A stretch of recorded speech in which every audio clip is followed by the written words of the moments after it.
کام کاج، شادی، بچے، نسلیں، کاروبار، ریٹائرمنٹ، بستر، علالت، موت، ان سب کے بیچ میں انسان جس بات کا متقاضی ہے، اس کی روح جس بات کا تقاضا کر رہی ہے، وہ یاد الہی کر رہی ہے۔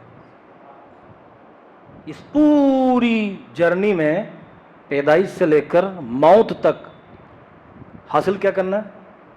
یاد الہی، ذکر الہی۔ اب آگے سنیں، سب سے پہلی فرض عبادت نماز کا کیا مقصد ہے؟ یاد الہی۔ قرآن کریم میں اللہ تبارک و تعالیٰ نے بے جا مقامات پر فرمایا، سورۃ الجمعہ میں ہے نا، یا ایھا الذین آمنوا اذا نودی للصلاۃ من یوم الجمعہ، دوڑو اللہ کے ذکر کے لیے۔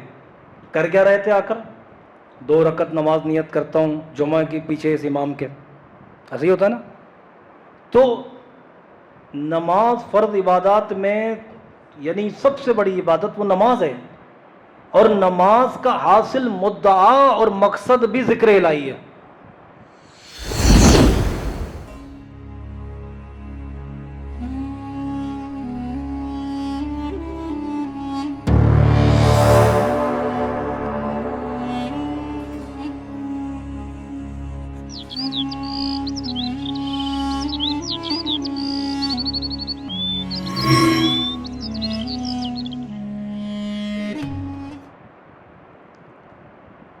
یعنی اگر کوئی نماز پڑھ رہا ہے تو وہ ذکر الہی کر رہا ہے، یاد الہی، ذکر الہی، یہ ایک ہی معنی ہے دونوں کا۔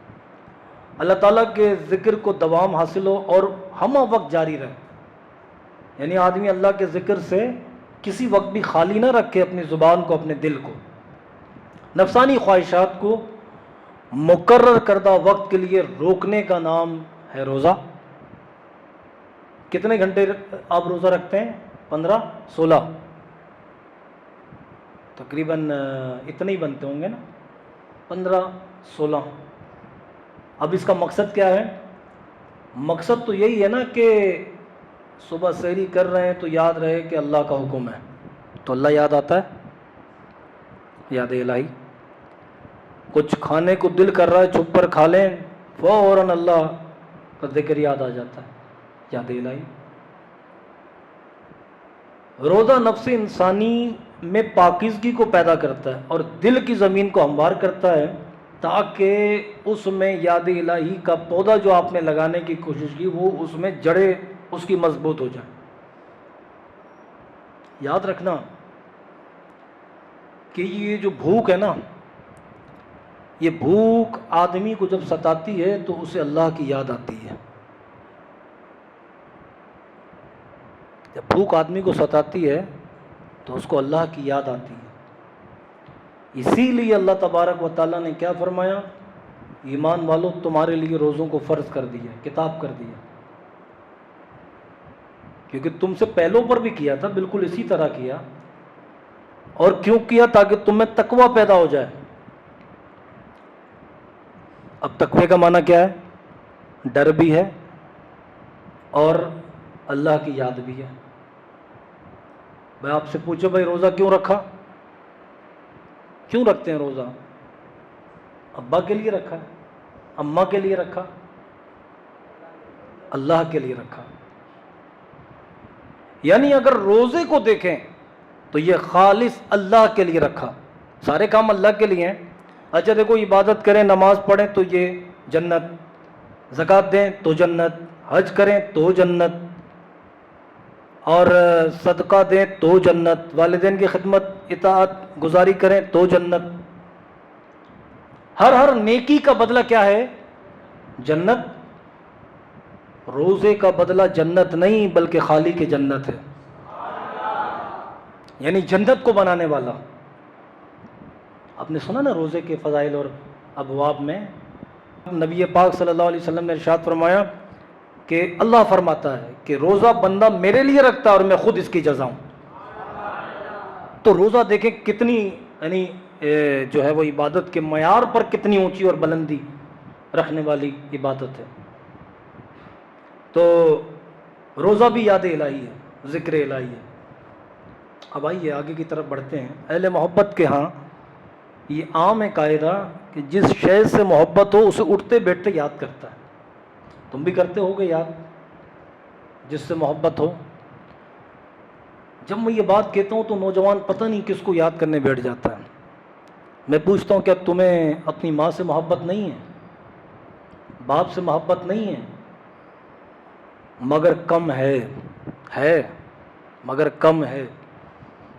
کیونکہ فوری طور پر تو تم جب محبت کا لفظ سن کر جس کو یاد کرتے ہو نا, اصل تمہیں تو محبت اسی سے ہے. اور یہ لوگوں میں ایک بات یہ کہوں, اصل میں جب یہ آئے نا کہ تم جس سے محبت کرتے ہو تو فوراً تمہیں مدینہ شریف کا تصور آ جانا چاہیے. لیکن ابھی ہم میں سے تو شاید کوئی اس مقام پر ہے ہی نہیں کہ جو ماں باپ بہن بھائی سارے رشتوں سے بڑھ کر سب کو دوسرے نمبر پہ رکھا جائے اور سب سے پہلا نمبر رسول اللہ صلی اللہ علیہ وسلم کو. اور ایمان کا تقاضا بھی یہی ہے کہ تم میں سے کوئی کامل ایمان والا ہو ہی نہیں سکتا جب سب سے اوپر سپیریئر محبتوں کا حقدار, جان لٹانے کا حقدار وہ رسول اللہ صلی اللہ علیہ وسلم کو ذات کو نہ بنا لے. یعنی نبی پاک صلی اللہ علیہ وسلم سے سب سے اوپر ہو کر محبت کرے, سب سے اوپر ہو کر. ایک صحابی رسول صلی اللہ علیہ وسلم آئے, یا رسول اللہ صلی اللہ علیہ وسلم میں آپ سے بہت محبت کرتا ہوں. تو نبی پاک علیہ السلام نے ارشاد فرمایا باپ سے بڑھ کر؟ کہا نہیں. ماں سے بڑھ کر؟ نہیں. مال و متاع سے بڑھ کر؟ نہیں. اب حضور فرماتے جاتے تو صحابی کہتے ہیں حضور آپ کہتے ہیں باپ سے بڑھ کر کریں, آج سے میں اعلان کرتا ہوں باپ سے بڑھ کر محبت کرتا ہوں. حضور ماں سے بڑھ کر کرنی ہے, ماں سے بڑھ کر محبت کرتا ہوں. بہنوں بھائیوں سے بڑھ کر, ان سے بڑھ کر, بیوی بچوں سے بڑھ کر کرنی ہے, حضور اس سے بڑھ کر کرتا ہوں. حضور فرماتے ہیں یہ مال اس کا کیا بنے گا؟ کہ مال سے بڑھ کر محبت کرتا ہوں. پھر حضور نے فرمایا اور جان سے بھی بڑھ کر محبت کرتے ہو؟ وہ کہنے لگے قسم خدا کی اب میں آپ کو اپنی جان سے بڑھ کر محبت کرتا ہوں. اور کہا یہ ماں باپ بہن بھائی رشتے داری مال و متاع آدمی سب کچھ چھوڑ سکتا ہے, جان بڑی مشکل کام ہے. حضور نبی کریم صلی اللہ علیہ وسلم سے محبت کا تقاضا کیا؟ اپنی جان سے بڑھ کر, اپنی جان سے بڑھ کر. انسان اگر محبت کرے تو رسول اللہ سے کرے, اور یہ ایمان کا کامل حصہ ہے, کامل حصہ ہے. محبوب جس قدر صاحب عظمت و شان والا ہوتا ہے, حسن و جمال کا پیکر ہوتا ہے, تو محب یعنی محبت کرنے والا اور محبوب وہ جس سے محبت کی جائے تو اسی قدر اس کی زبان پر کثرت کے ساتھ اس کا ذکر ہوتا ہے. ہر وقت اس کو یاد کرتا رہتا, ہر وقت اس کی خبر گیری کرتا رہتا, ہر وقت اس کی جستجو میں لگا رہتا کہ کسی طرح اس کا نام آ جائے. تو جس بندے کو محبت الہی کی کیفیت نصیب ہو جائے, اس کی دیوانگی اور اس کے جوش محبت کا عالم کیا ہوگا. اور یاد رکھنا یہ جو میں نے آپ کو لفظ کہا کہ جناب اللہ سے محبت ہو جائے, تو پھر وہ اس کے لیے تو حسن ہونا چاہیے سامنے. وہ دکھتا کیسا ہے یہ ہونا چاہیے, وہ چلتا کیسا یہ ہونا چاہیے, وہ سنتا کیسا یہ ہونا چاہیے, وہ بولتا کیسا یہ ہونا چاہیے.